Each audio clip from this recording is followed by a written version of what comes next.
I was visiting our local library a week or two back, and they were having this massive book sale. Every quarter or so, they stack all the books on tables in one of their big conference rooms, and you can go in and buy old, used, beat-up books for cheap. So this last time I was there, I found this book. Now, I grew up when Calvin and Hobbes was still in the newspaper, but where I really was exposed to it was through collections like this one. In fact, I probably read this exact collection when I was a kid. I like the humor of Calvin and Hobbes, but I don't often laugh out loud. But there was one strip in this book that did cause me to laugh out loud. So here it is. Calvin and his family are camping, and his father's taking him out on a canoe to do some fishing. The first 3 panels are just his father, just so relieved to be away from all of the demands of adulthood, of a working man, just relaxing, enjoying the peace of nature. And then at the end, the punchline, here's Calvin's perspective on the same situation. He's a prisoner on a slave ship. And the reason the punchline got me so good this last time is because I connect with both of their perspectives.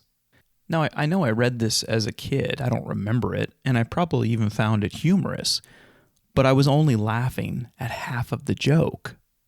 Now I'm laughing because I've experienced both sides of the equation. Which reminds me of another great work of art, The Lord of the Rings. Now, I've read Lord of the Rings, I would guess, somewhere in the neighborhood of 4 times all the way through. I know I've read it twice aloud to my kids. I know I've read it as a teenager. And maybe a year or 2 ago, I listened to the Andy Serkis audiobook of it. What's interesting is there are sections of Lord of the Rings that if you are reading it as a 13-year-old, they will bore you to tears. So let me give you an example. It starts here in this chapter, The Taming of Smeagol. And the whole section is Sam and Frodo trying to find their way through the Emyn Muil, which is basically, for those that don't know, it's like a rocky, barren wasteland. And I mean, there's a whole section where they're just trying to get down off of a cliff and they just can't find a way down. Now, as a kid reading this, I just wanted it to end. I just, get me beyond this. Get me to, the Dead Marshes. That's kind of dramatic and interesting. Get me to Shelob's lair.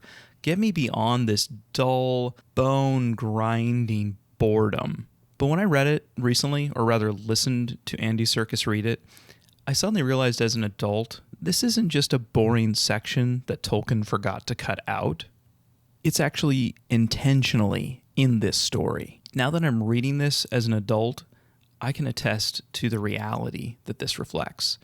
There are sections of life that I have often wished I could skip past.